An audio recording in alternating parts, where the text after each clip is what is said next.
The Man of Science by Jerome K. Jerome.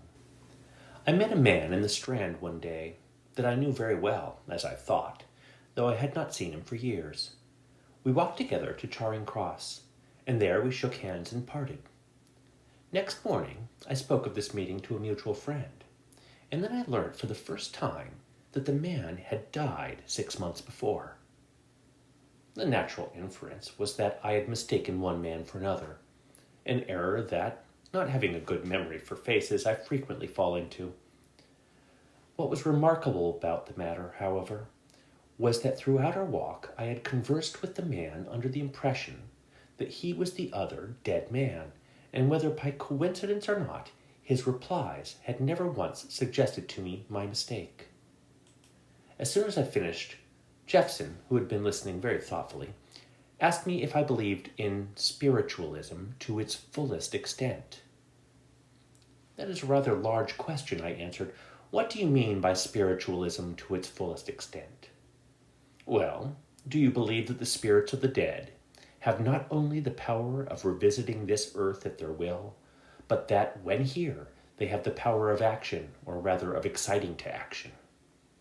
Let me put a definite case. A spiritualist friend of mine, a sensible and by no means imaginative man, once told me that a table, through the medium of which the spirit of a friend had been in the habit of communicating with him, came slowly across the room towards him, of its own accord, one night as he sat alone, and pinioned him against the wall. Now, can any of you believe that, or can't you? I could, Brown took it upon himself to reply. But before doing so, I should wish for an introduction to the friend who told you the story. Speaking generally, he continued, it seems to me that the difference between what we call the natural and the supernatural is merely the difference between frequency and rarity of occurrence. Having regard to the phenomena we are compelled to admit, I think it illogical to disbelieve anything we are unable to disprove. For my part, McShaughnessy remarked, I can believe in the ability of our spirit friends to give the quaint entertainments credited to them much easier than I can in their desire to do so. You mean, added Jeffson, that you cannot understand why a spirit, not compelled as we are by the exigencies of society, should care to spend its evenings carrying on a labored and childish conversation with a room full of abnormally uninteresting people? That is precisely what I cannot understand, McShaughnessy agreed. Nor I either, said Jeffson, but I was thinking of something very different altogether. Suppose a man died with the dearest wish of his heart unfulfilled. Do you believe that his spirit might have the power to return to earth and complete the interrupted work? Well, answered McShaughnessy, if one admits the possibility of spirits retaining any interest in the affairs of this world at all, it is certainly more reasonable to imagine them engaged upon a task such as you suggest, than to believe that they occupy themselves with the performance of mere drawing-room tricks. But what are you leading up to? Why, to this, replied Jeffson, seating himself straddle-legged across his chair and leaning his arms upon the back. I was told a story this morning at the hospital by an old French doctor. The actual facts are few and simple. All that is known can be read in the Paris police records of 62 years ago.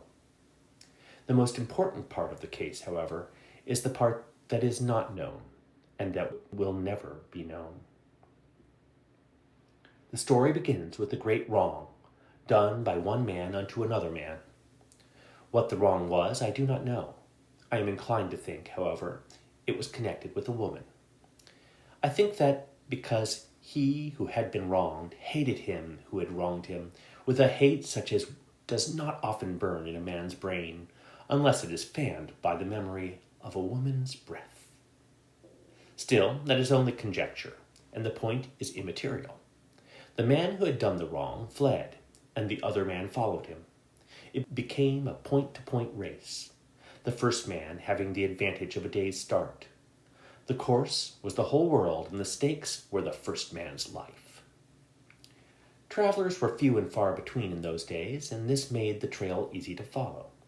The first man, never knowing how far or how near the other man was behind him, and hoping now and again that he might have baffled him, would rest for a while.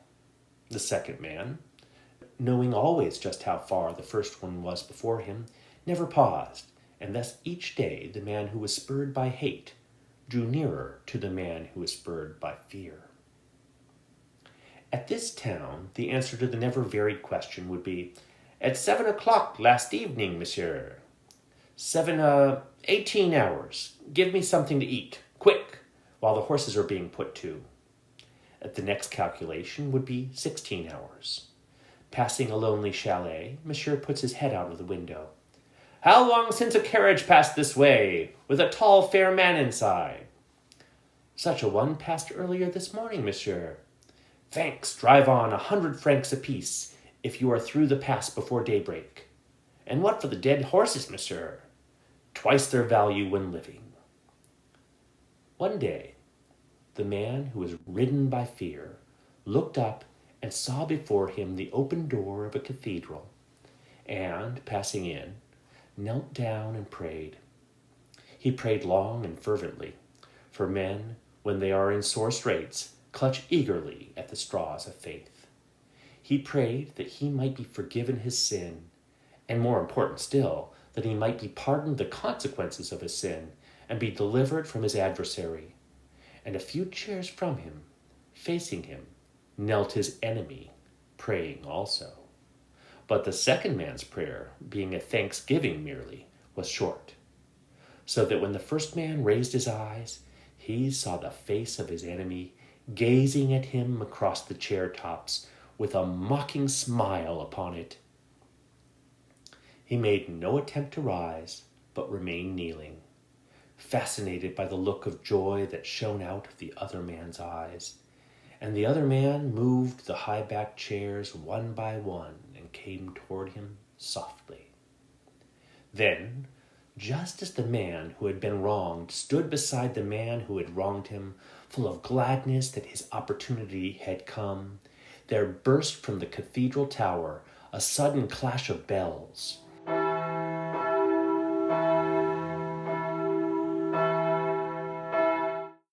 And the man whose opportunity had come broke his heart and fell back dead, with that mocking smile still playing round his mouth. And so he lay there. Then the man who had done the wrong rose up and passed out, praising God. What became of the body of the other man is not known. It was the body of a stranger who had died suddenly in the cathedral. There was none to identify it, none to claim it.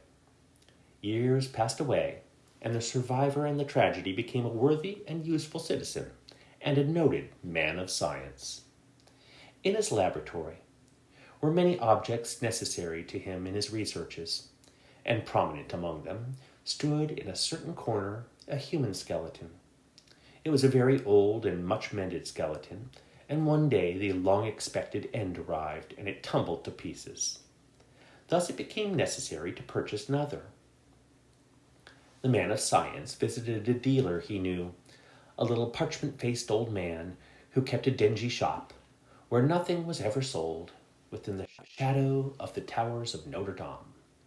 The little parchment-faced old man had just the very thing that Monsieur wanted, a singularly fine and well-proportioned study. It should be sent round and set up in Monsieur's laboratory that very afternoon. The dealer was as good as his word. When Monsieur entered his laboratory that evening, the thing was in its place. Monsieur seated himself in his high-backed chair and tried to collect his thoughts. But Monsieur's thoughts were unruly and inclined to wander, and to wander always in one direction. Monsieur opened a large volume and commenced to read. He read of a man who had wronged another and fled from him, the other man following. Finding himself reading this, he closed the book angrily and went and stood by the window and looked out. He saw before him the sun-pierced nave of a great cathedral, and on the stones lay a dead man, with a mocking smile upon his face. Cursing himself for a fool, he turned away with a laugh. But his laugh was short-lived, for it seemed to him that something else in the room was laughing also. Struck suddenly still, with his feet glued to the ground, he stood listening for a while, then sought with starting eyes the corner from where the sound had seemed to come. But the white thing standing there was only grinning. Monsieur wiped the damp sweat from his head and hands and stole out. For a couple of days he did not enter the room again. On the third, telling himself that his fears were those of a hysterical girl, he opened the door and went in. To shame himself, he took his lamp in his hand, and crossing over to the far corner where the skeleton stood, examined it. A set of bones bought for 300 francs.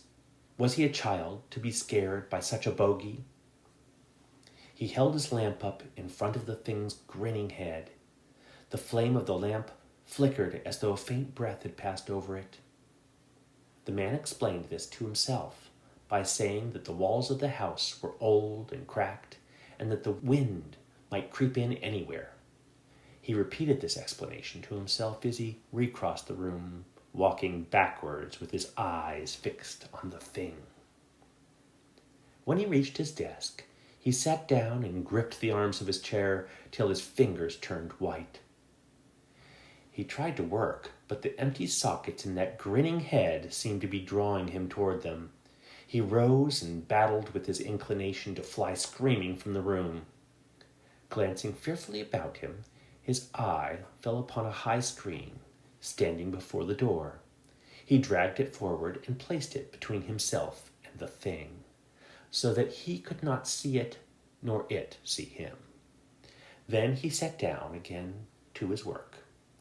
For a while he forced himself to look at the book in front of him, but at last, unable to control himself any longer, he suffered his eyes to follow their own bent. It may have been a hallucination.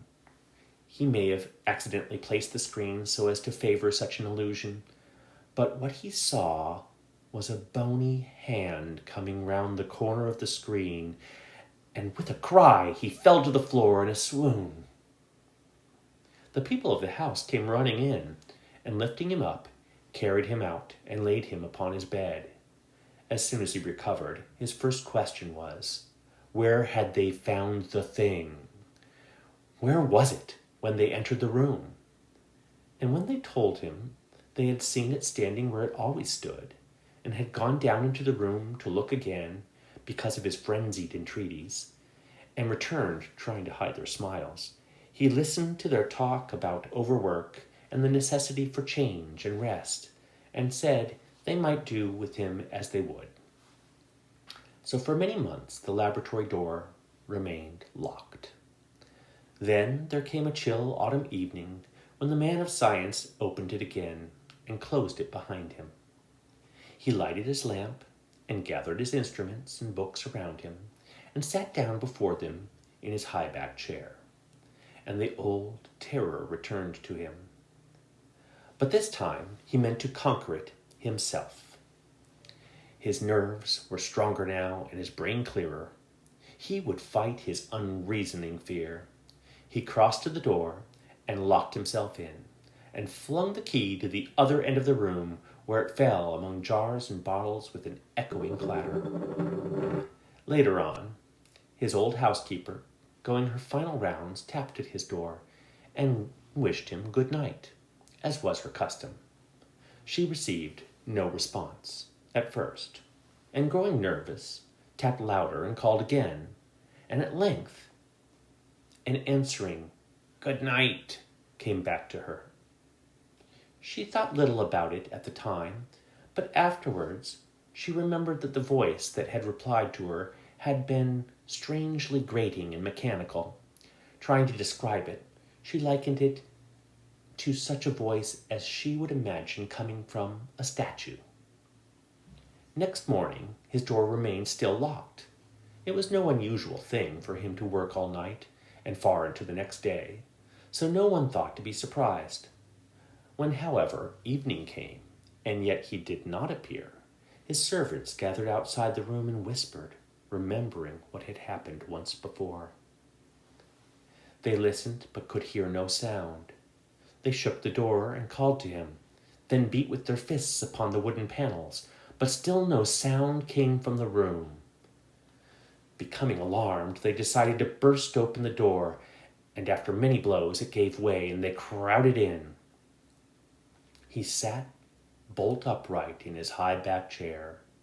They thought at first he had died in his sleep, but when they drew nearer and the light fell upon him, they saw the livid marks of bony fingers round his throat, and in his eyes there was a terror such as is not often seen in human eyes.